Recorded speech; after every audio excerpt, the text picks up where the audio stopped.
tonight, we're not going to really look at any particular passages in the Bible, so there's really not a text to turn to. We're going to look at really what I call tonight Preterism and the date of Revelation. This is obviously it's a topic I've spent a lot of time on. I wrote my dissertation on the date of Revelation, just finished it not long ago. So I want to spend tonight and next week looking at this topic, and you'll see why it's important here in just a few moments. But I want to do part 1 tonight and then part 2 next week. And then, as I've said, we'll move on to another topic. But I want to look at Preterism, the date of Revelation, part 1 tonight. And when you look at the date of the book of Revelation, like a lot of New Testament books, none of the books in the New Testament tell you when they were written. There's none of the books in the New Testament that have the date up at the top, or like we date a letter nowadays or whatever. They don't have that. And so you put things together to understand when a book was written. And there are 2 main dates that scholars hold nowadays for the book of Revelation, for when it was composed or written. And that is, the first one's called the Neronic date. And the reason it's called that is it was that the people who hold that date believe it was written during the reign of Nero. You remember Nero reigned from 54 AD to 68. So they think it was written during the reign of Nero. It's the Neronic date. It's called the early date because the other date is later, the late date. And the people that hold this Neronic date dated in about 65 or 66 AD. And most of those who hold to that 65 or 66 date are Preterists nowadays. And the other date, the main other date, is what's called the Domitianic date. Now, the reason it's called that is those who hold this view, like myself, believe that the book of Revelation was written during the reign of Domitian. Nero died in 68 AD, and then there was 3 kings that ruled in succession: Galba, Otho, Vitellius, real short reigns. Then you had Vespasian, and then Titus, and then his brother Domitian took over. And Domitian reigned from 81 to 96. And so the Domitianic date is 95 or 96 AD. Normally it's 95. So those are the 2 main dates that people hold. There's people that write and try to prove it was written in 65. And then the other date is the AD 95 date. So the early date and the late date. These are the 2 main ones that scholars hold today. Now, here's the question we want to address, and that is, why is the date of Revelation so important to the Preterist view? Now, if you'll stop and remember, as we've been going through this study, Preterists believe, all of them, if a partial Preterist believes that most of the events in the New Testament, most of the prophecies were fulfilled in 70 AD in the destruction of Jerusalem. Full Preterists believe that all the events in the New Testament have already been fulfilled. Now, if you're either one of these stripe, but especially as we've been dealing primarily with these partial preterists. Partial preterists think that everything in Revelation 1:1 through chapter 20 and verse 6 has already been fulfilled, or is being fulfilled in the millennial kingdom. So if that's true, and most of the book of Revelation, in fact, they take Revelation 1:1 through chapter 19 to have all been fulfilled in 70 AD. Now, if that's true, and if the book of Revelation is a prophecy, which it says in verses 1 to 3, the book of Revelation says that it's a prophecy, the words of this prophecy. So if it is a prophecy and it's prophesying future events, and if you're a preterist and you think it's prophesying events that were fulfilled in 70 AD, then when did Revelation have to be written? It had to be written before that, right? And if it's a prophecy and it's prophesying events and they were fulfilled in 70 AD, it had to be written before that. And so this is a critical issue for preterists, because if the book of Revelation was written after 70 AD, then their view cannot be correct. And they recognize that fact. So they fight vigorously, vociferously for this 65 or 66 date for the book of Revelation, because they think it's prophesying these soon or near events of the destruction of Jerusalem in 70 AD and so on. So that's why this is so important to the view. And so really this becomes the linchpin of their whole view, is that Revelation had to be written in the mid-60s. Let me just mention a couple of things here to help you all get a little context to this. A guy named Kenneth Gentry, he wrote his PhD dissertation at Lakeland Theological Seminary, or Whitfield Theological Seminary in Lakeland, Florida. And he wrote his dissertation defending that the book of Revelation was written in like 65 or 66 A.D. And he's a well-known partial preterist. And then he turned the dissertation into this book. You can see the title of it is telling. It's Before Jerusalem Fell, dating the book of Revelation. So his thesis is that the book of Revelation was written before Jerusalem fell, or before 70 A.D. And he defends the 65, 66 date for the book of Revelation. Now, Hank Hanegraaff, the Bible Answer Man, a lot of you tell me you've been listening to him a lot lately, and he's got these couple of fiction books defending the preterist position. He's actually coming out with a non-fiction book here before too long with Tyndale Publishers as well. And Hank Hanegraaff, in one of his recent newsletters, made this comment. He said, if Revelation was written about A.D. 95, as many believe, its prophecies had no relevance to the apostles and other believers who experienced the horror of the Neronian persecution during the A.D. 60s, or to the vindication of Christ and His church and the judgment on Jerusalem culminating in A.D. 70. However, if Revelation was written during the A.D. 60s, as I believe the evidence suggests, it is most reasonable to believe that many of its prophecies were fulfilled in the first century cataclysmic events. So notice what he's saying here. If Revelation was written about A.D. 95, which, by the way, is the traditional date, its prophecies had no relevance to the apostles. Now, I take exception to that. It would still have relevance to them. But it didn't have anything to do with 70 A.D., with being fulfilled at that time. So Hanegraaff is recognizing that. So he's saying here, it had to be written in the 60s for his view to be correct. And he talks about this quite a bit as well in his program. He talks all the time about, that Revelation was written in the 60s and so on. Which again, let me just mention one thing. One of his big points is it was written in the 60s. And it was relevant to these first century readers because these events were taking place in their time. But again, the persecution under Nero was limited to the city of Rome. And there's no scholar I've been able to find who disagrees with that statement. And yet these people live, 1,000 miles away over in Asia Minor.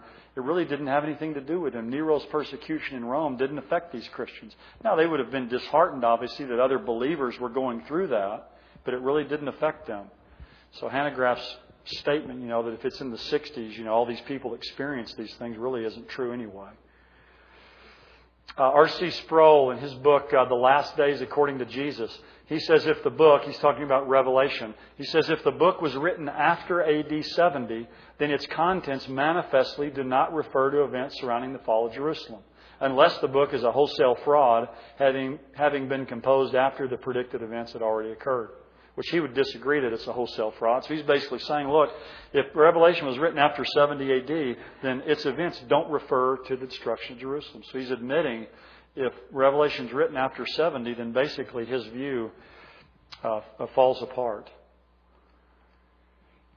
Kenneth Gentry, again, he's got another book called The Beast of Revelation, where he talks extensively about Revelation 13. But he makes this flat-out statement. If the late date of around A.D. 95 or 96 is accepted, a wholly different situation would prevail. The events in the mid and late 60s of the first century would be absolutely excluded as possible fulfillments. So, again, their whole view hinges on this. And see, this is one of the problems to me with preterism is you have your entire view hinging on the date of the book of Revelation, and the date that they hold is the vast minority view. So if you're wrong about the date of Revelation, then your whole view goes up in smoke. And you're basing your whole view on something that's not even revealed in the book of Revelation. The book of Revelation never says when it was written.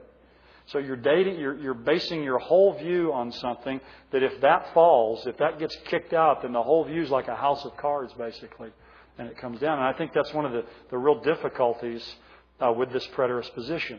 Because you see, as a futurist, seeing the book of Revelation as being future, even if the book of Revelation, if they could prove that it were written in 65 A.D., you could still be a futurist, right? And you still wouldn't have to say that it was all fulfilled in 70. See, none of the other views, if you take the book of Revelation as future, or if you're a historicist, you think it's been fulfilled throughout this age, or you're an idealist, really, the book of Revelation, your view is not dependent on really any particular date for the book of Revelation.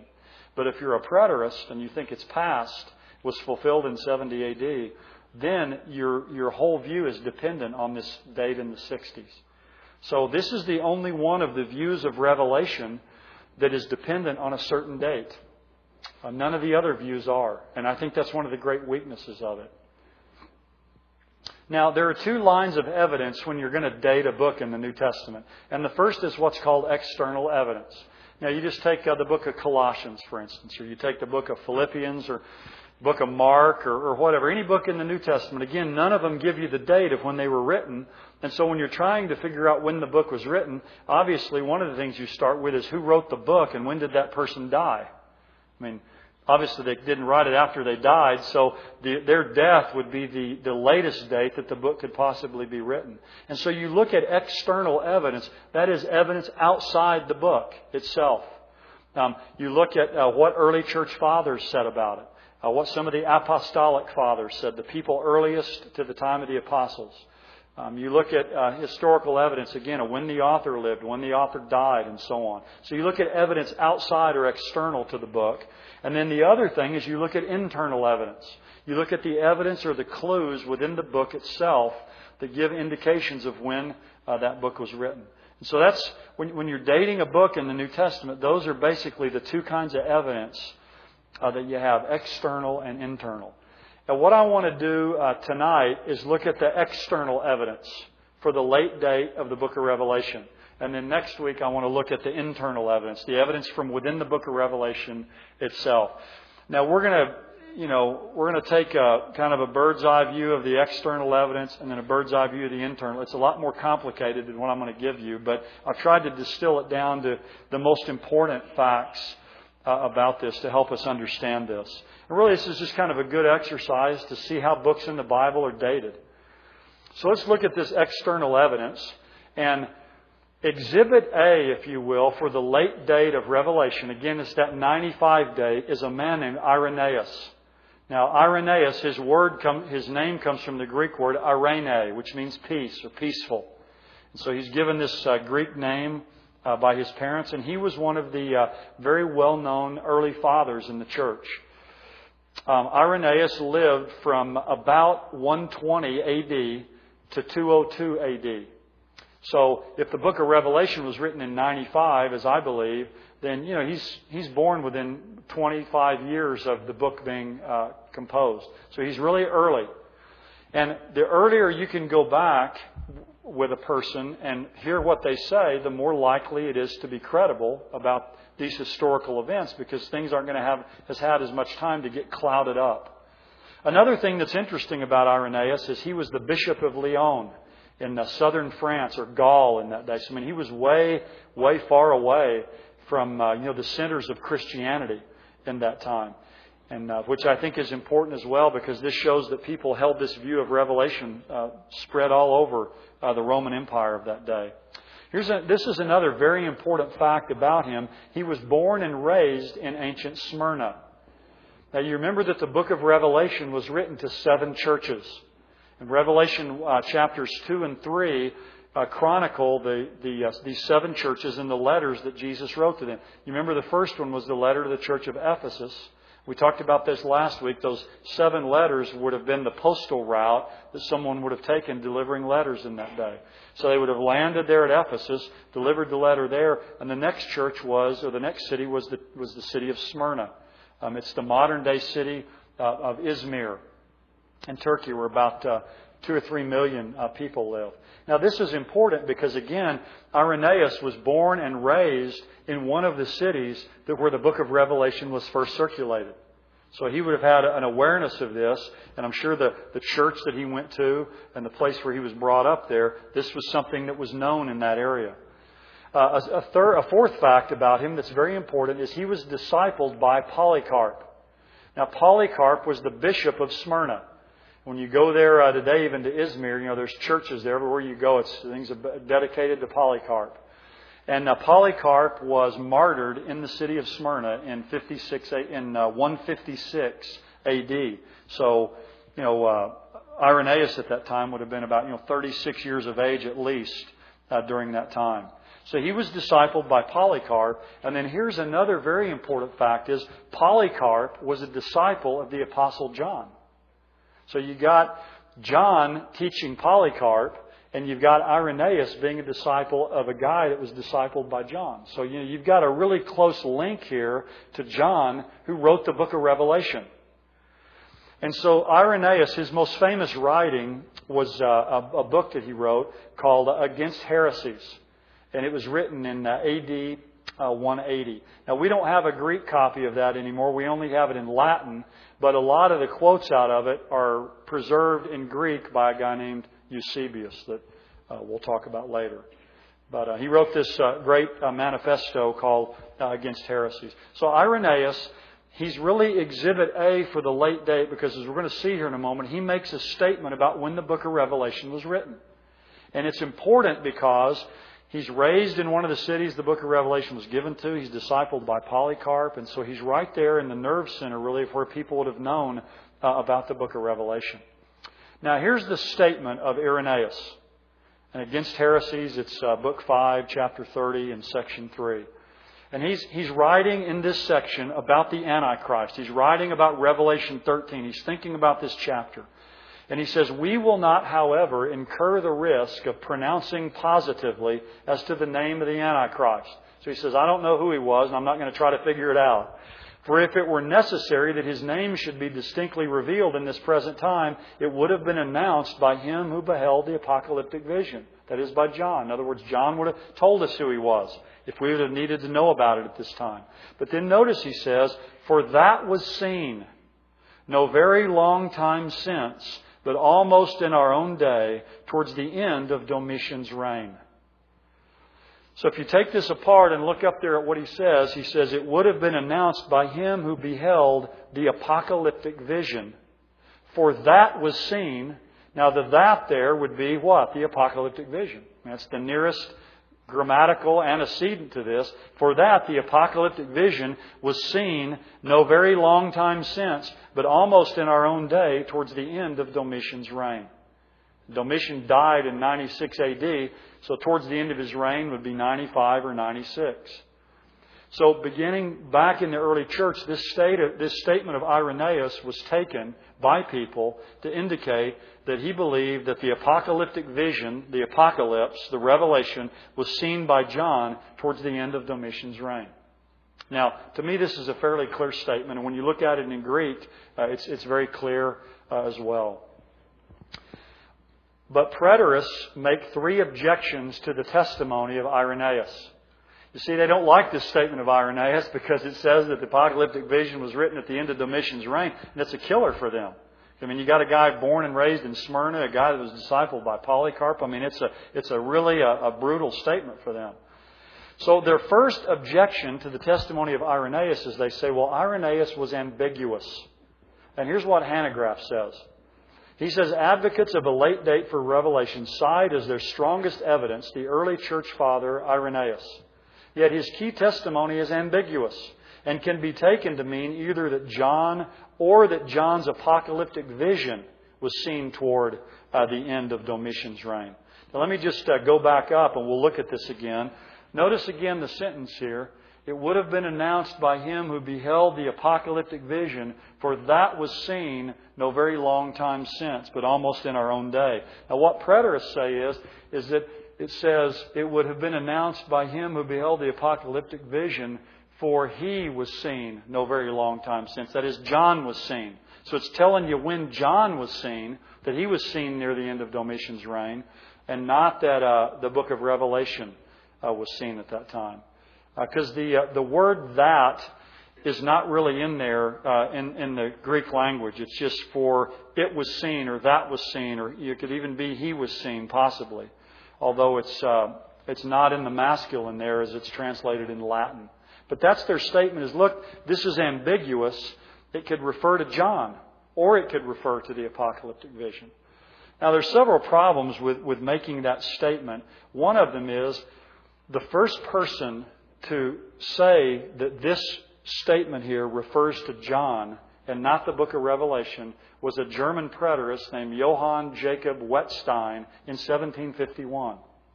Now, that's a long time after this. Nobody for 1,600 years took this statement to mean anything other than that the apocalyptic vision was seen near the end of John's reign, near the end of Domitian's reign. But all of a sudden, a German preterist in 1751 comes along and he says, well, now wait a minute, this is really ambiguous.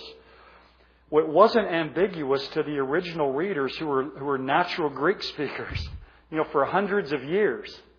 And yet all of a sudden someone comes along and says this is ambiguous, but the ambiguity favors their viewpoint.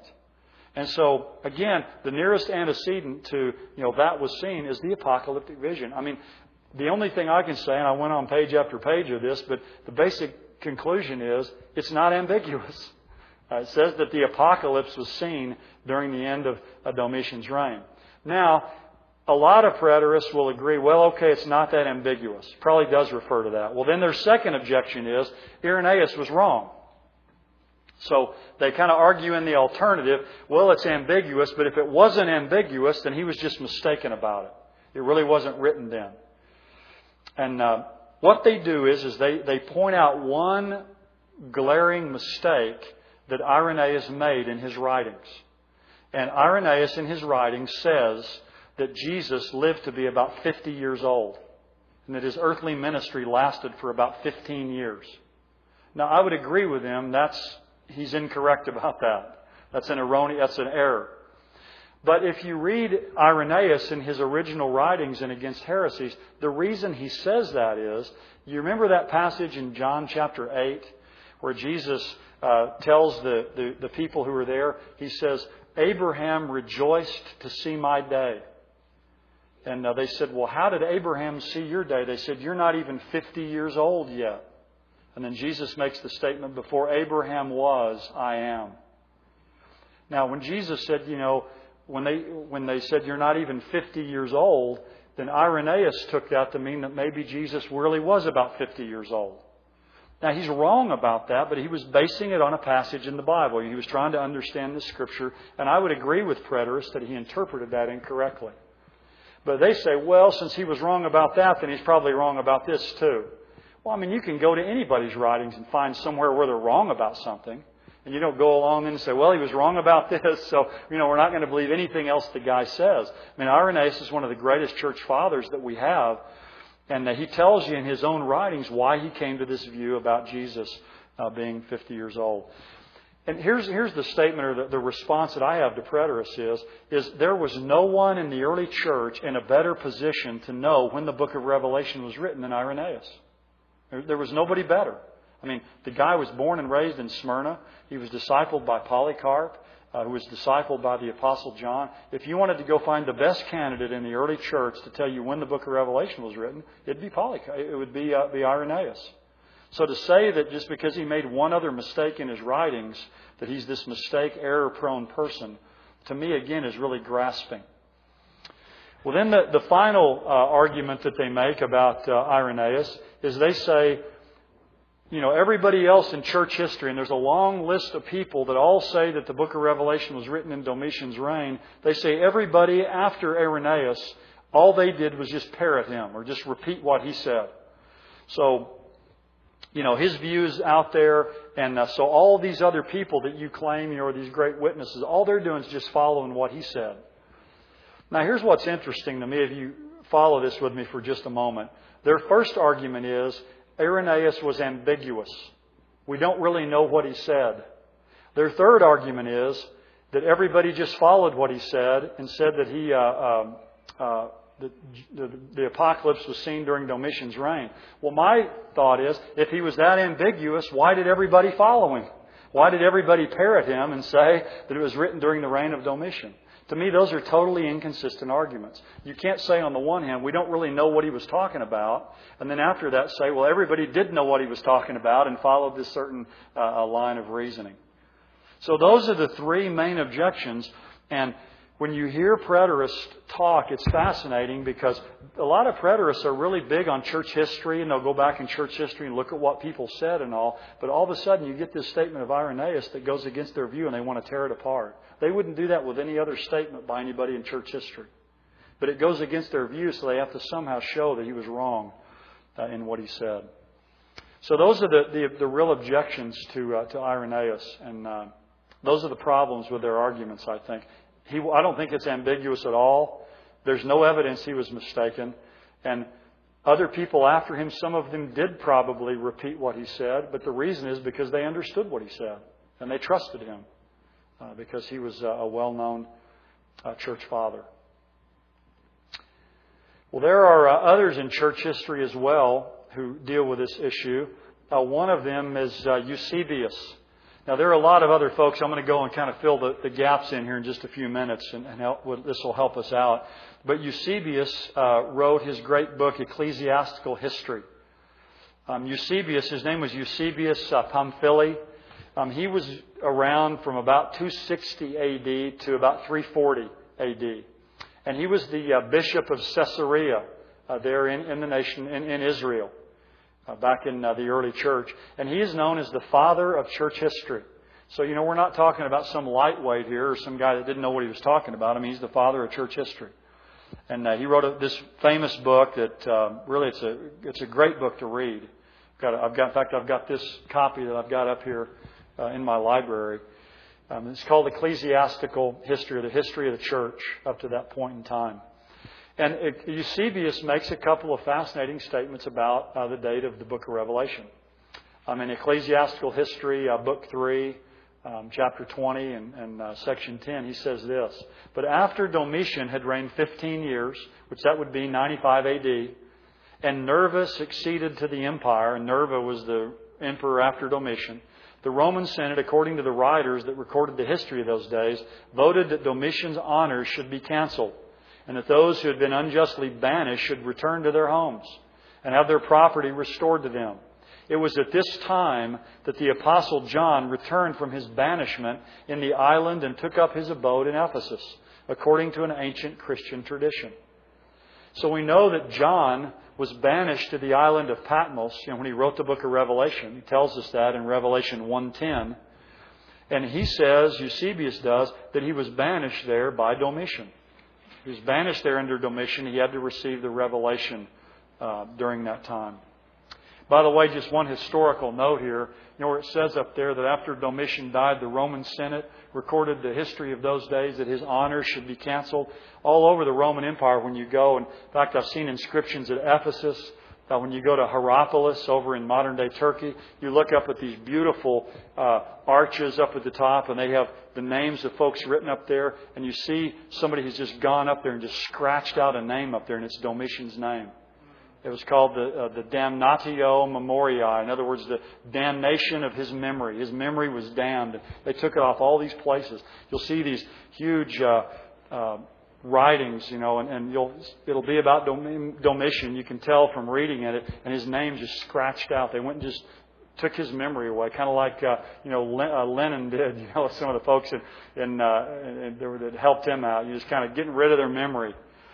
But what he's saying here is that John was banished to the island of Patmos under Domitian. So that's when he had to receive the revelation. It wasn't under Nero. It wasn't in the 60s. It was in the 90s. Now, he also says, Eusebius does, at that time the apostle and evangelist John, the one whom Jesus loved, was still living in Asia and governing the churches of that region, having returned after the death of Domitian from his exile on the island. And that he was still alive at that time may be established by the testimony of two witnesses. They should be trustworthy who have maintained the orthodoxy of the church. Such indeed were Irenaeus and Clement of Alexandria. So Eusebius is not only telling us himself that it's Domitian that exiled John to the island of Patmos, but he's saying that Irenaeus and Clement of Alexandria said the very same thing. And notice he's saying that these are men who are trustworthy. So Eusebius is another of the early church witnesses that says the book of Revelation, John received the apocalyptic vision during the reign of Domitian when he'd been put out to the island of Patmos. Now another one of the great fathers of the early church is St. Jerome. Kind of a woolly-looking guy there a little bit of a long beard. But Jerome lived from about 331 to 420 A.D. Just a little bit about Jerome. At the direction of Pope Damascus, he translated the Bible into Latin, and of course that was the Vulgate. That was the text of the Roman Catholic Church for centuries. Jerome was an expert in Latin, an expert in Greek, and an expert in Hebrew. He was a master of all three of those languages. Really one of the giants of church history. Just an interesting little note about him. He ended up settling in Bethlehem in 386 AD and died there on September the 30th of 420. So he lived in Bethlehem. What would that be for 34 years of his life? Back in from 331 to 420 is when he lived. But Jerome was one of these great giants in the early church.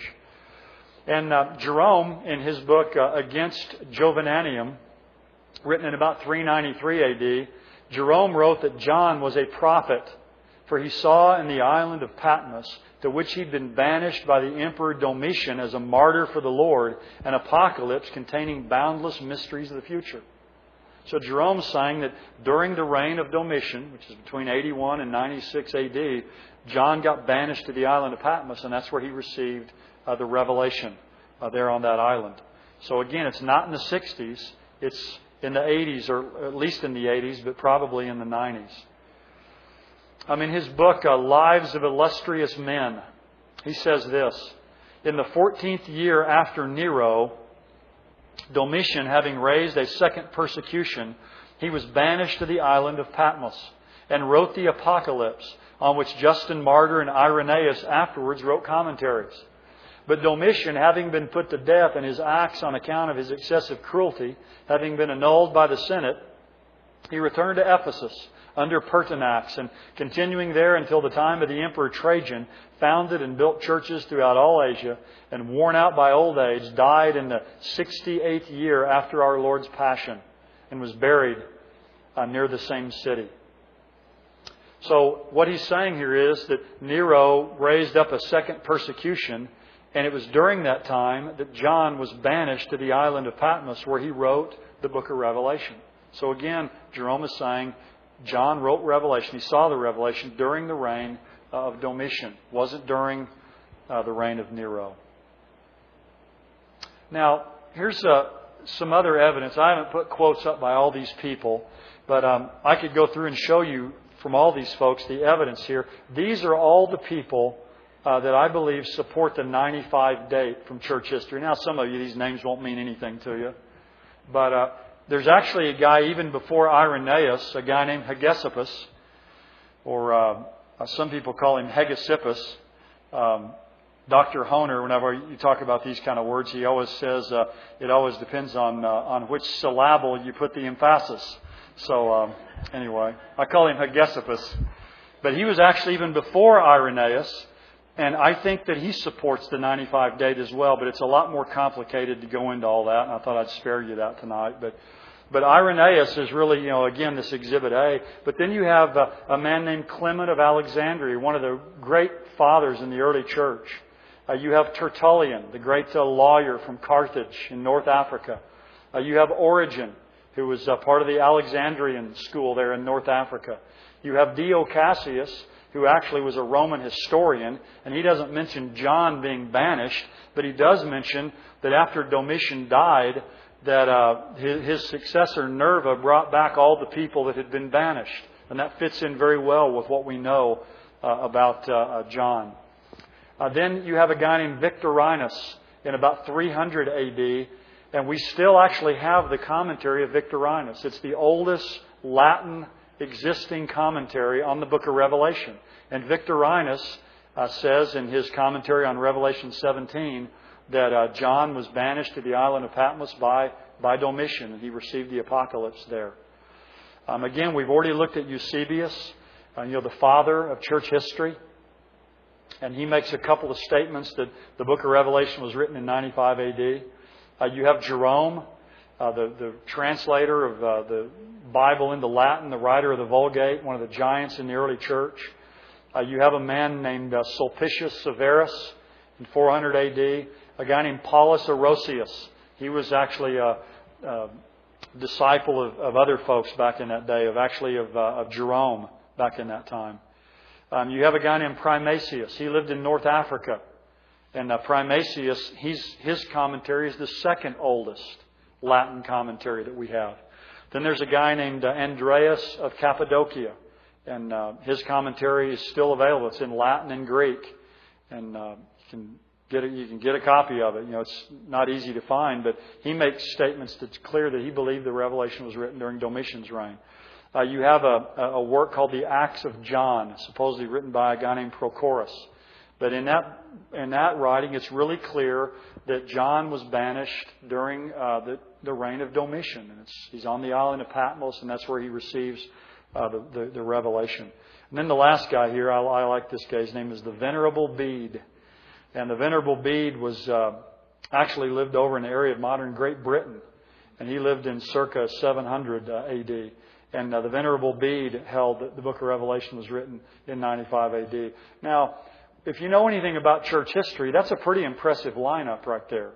I mean, Irenaeus, Clement of Alexandria, Tertullian, Origen. And one of the other things about this is this represents a broad geographic distribution. Again, Irenaeus was over in Gaul or modern-day France. Clement of Alexandria, Tertullian, Origen, they're all in North Africa. Victorinus was actually in the area of Dalmatia, which is modern-day like up by Yugoslavia. Eusebius was in Israel. Primasius is in North Africa. Andreas of Cappadocia, Venerable Bede. They're spread out all over the place, and yet they're saying, the book of Revelation was written under the reign of Domitian. Now let me put up here the people in the early church that held to a pre-70 date for the book of Revelation. There they are right there. There's actually one more that's even later. The first unambiguous, clear statement in church history that the book of Revelation was written during the reign of Nero is two superscriptions in a couple Syriac versions of the New Testament in the 500. One of them is in 508 A.D. and one was in 616 A.D. Those are the first people that say that the book of Revelation was written in Nero's reign. And after that, we have a guy named Irenaeus.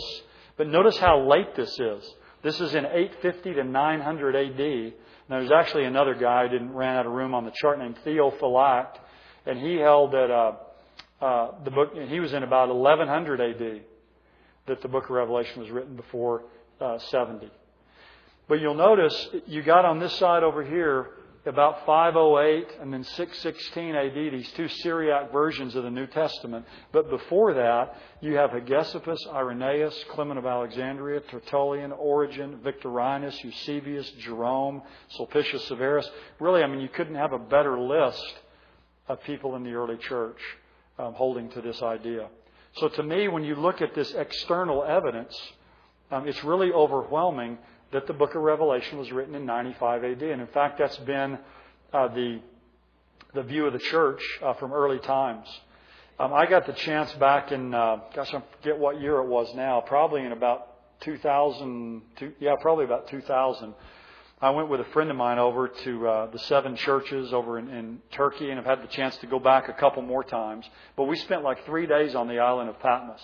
It was one of the best trips I've ever had. It's a beautiful little quaint place, and only a couple thousand people live there. There's a lot of people coming and going all the time.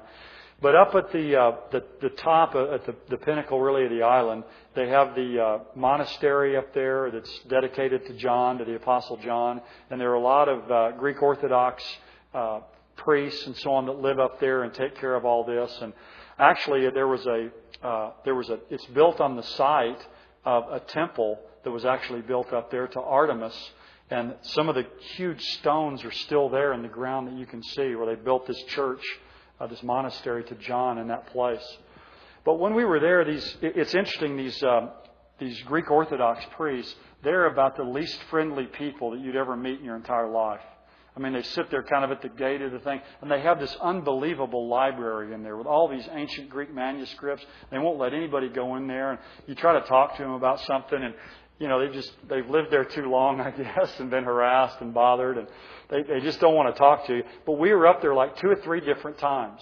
Me and this friend of mine named Gordon Franz, and they won't let you take pictures or anything. And we just kept talking to these guys, and I think after a while they figured out that we were really actually interested in this stuff, that they're sitting around there guarding all the time. And so, man, they let Gordon take some pictures in the place. And so we got to talking to him a little bit, and I asked one of the guys there, I said, I've been doing some work on the date of Revelation, and I said, what's you all's take here on the date of Revelation? And he without any hesitation, he said, well, Revelation was written in 95 A.D. It was written AD 95 by John. That's when he received the vision, down there in the cave down there. And I said, well, have you ever thought about, Revelation may have been written in like the 60s or whatever, and whatever. He just started laughing, He'd never even heard that. And I think it's fascinating, and I wouldn't use that as a huge proof for this, but it is interesting in the place where the revelation was first received.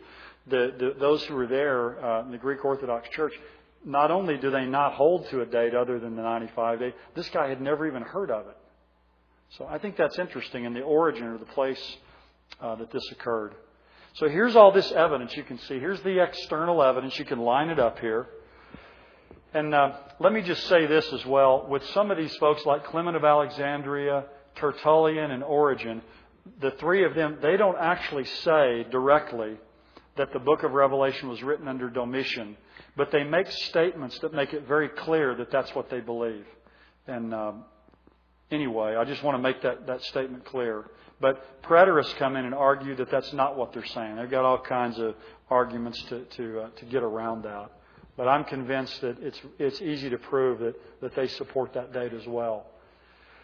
But in light of that, listen to this statement. This is what Kenneth Gentry says in his book, Before Jerusalem Fell. In light of what I've just shown you, amazingly, in light of this overwhelming evidence in favor of the late date, here's what Kenneth Gentry says. He says, and this is after he's gone through all the external evidence. He says, the above survey shows that the Domitianic date cannot be certainly established from the external evidence.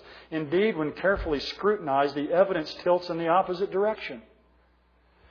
Now, the first time I read that, I about fell on the floor. He not only says, that the external evidence doesn't favor the Domitianic date, it actually favors the other date. Well, you go back up there again and you just put the chart up there and you think, well, to me, how are you going to say, well, it really tilts this way, after having looked at it? It's a really an amazing statement to make. And he also says this, he says, there simply is no voice, singular, of church tradition concerning the late date of Revelation. It is time for late date advocates to admit this. Neither is there an overwhelming voice of the early church in this regard. But I think there is. I just think that's just a flatly incorrect statement to make. And it's interesting, almost no one agrees with him either. In fact, most of the people, a lot of your folks who even date the book of Revelation in the 60s, agree that the external evidence favors the 95 date. And I'll give you some of the folks I've run across. Philip Schaff, he's one of the great church historians. He dates the book of Revelation in AD 68 or 69, and he admits the external evidence points to the reign of Domitian. A guy named Patton Gloag says the external evidence in favor of this view is acknowledged by all to be weak. He's talking about the early date. Indeed, it is scarcely worth mentioning. There's not the slightest trace of it in the writings of the fathers. The earliest direct statement to this effect is a subscription attached to a manuscript of a Syrian version of the 6th century. Some of you will recognize some of these names. R.H. Charles has got a 2-volume set on Revelation. He says the earliest authorities are practically unanimous in assigning the apocalypse to the last years of Domitian. The external evidence is, as we have already seen, unanimous in favor of the latter. The late date is against the former, the early date. Arthur S. Peake says on the other side we have the external evidence, which is almost all in favor of the later date. Barclay Newman, who rejects the Domitian date, says this, though. The earliest authorities are almost unanimous in dating the apocalypse during the last years of Domitian. Now, he doesn't even hold to that view, but he admits that that's the way the evidence goes. By the way, these guys who reject the external evidence for the Domitian date, the reason they hold the other view is because they hold that on the basis of the internal evidence that we'll look at next time. G.K. Beale, he's a graduate of Dallas Seminary, who's now adopts kind of what's called an eclectic view of the book of Revelation. He refers to the firm tradition stemming from Irenaeus. William Hendrickson, a lot of you have heard of him before. He's an amillennialist, but he says flatly one cannot find a single really cogent argument in support of the earlier date. The arguments produced are based on late and unreliable testimonies. That's what he says in his book on Revelation. F.J.A. Hort, who's one of the most eminent supporters for an early date, calls the external evidence for the late date undoubtedly weighty. He concludes, on the one hand, the tradition as to Domitian is not unanimous. On the other hand, it is the prevalent tradition. It goes back to an author likely to be the recipient of a true tradition on the matter, talking about Irenaeus. If external evidence alone could decide, there would be a clear preponderance for Domitian. So these are what a lot of folks say, and I mean, it's hard to find very many people who agree with these preterists on this, but yet they're just doggedly determined to show that some people held to that. Now here's an interesting thing I'll conclude with. One stubborn question I think remains for early date advocates. Now think about this for a minute. If the early date for Revelation is correct, if Revelation was really written in the 60s under Nero, this means that date had a running 30-year head start on the late date. If this were true, why was it not the overwhelming view in the early church? The early date would have enjoyed every advantage to establish itself as the accepted date by the church fathers. Yet the opposite is true. The AD 95 date became the accepted date from the middle of the 2nd century until the 19th century. Why is that? Because it is the date when Revelation was written by John on the island of Patmos. You can see what I'm saying here. If Revelation really was written in the 60s, and that's when it truly was written, then that tradition would have had 30 years to get established before you even get to the 90s. And people believe that the book of Revelation was written at that time. And so you would think that actually you'd have a lot more evidence for the 60s date than the 90s date. But in fact, it's exactly the opposite. So to me, this is another one of these problems for dating the book of Revelation early. It's a problem that preterists run into. So this is really the key point here is, if Revelation was not written before 70, then preterism can't be true. Sproul admits it, Hanegraaff admits it, Gentry admits it, all these preterists admit it. So they spend all kinds of time trying to prove that the book of Revelation was written in the 60s, going against all this tradition, all the weight of evidence, and they're building their entire viewpoint has to be built on this that many scholars, and I agree with them, call a sandy foundation.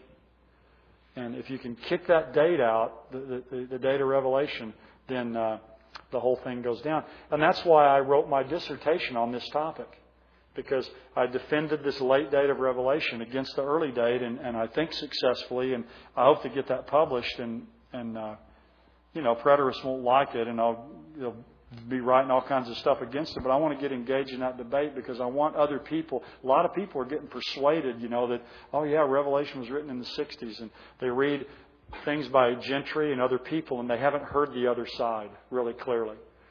So it's my hope that this will help people to understand this issue a little bit better. Now, next time, what I want to do is look at the internal evidence within the book of Revelation that signals when it was written. And one of the things I want to talk about that especially Hank Hanegraaff just harps on all the time, we'll answer this next time. Hanegraaff makes the statement, if the book of Revelation was written after 70 AD, like in 95, like I say, then why in the world is there no mention of the destruction of Jerusalem in the book? I mean, after all, Jesus prophesied it, in the Olivet Discourse. That would be a tremendous proof of the veracity of Jesus if it was written after that to mention that was fulfilled. And so for them, the fact that the book of Revelation never mentions the destruction of Jerusalem means it had to be written before that time rather than after it. So we'll look at that and some of these other arguments next time, and we'll pick up there. Well, let's pray together. Our Father, we do come to you again tonight, and Father, we thank you that our trust and our confidence in your word is based on real facts. It's based on historical facts and events that are verifiable, that fit with geography. They took place in literal locations at a literal time involving literal people. Father, this gives us confidence in the Word of God to see that church fathers and church history really points to the fact that there really was a man named John, and he really was banished to the island of Patmos by a real person named Domitian. And that there on that island that he received, as Jerome calls it, boundless mysteries. And Father, I just pray that as we study these mysteries, that our hearts would be stirred by them, that we would be changed, and that there would be an anticipation in our hearts for the Lord Jesus to come and deliver us from the wrath to come. We ask these things in His name. Amen.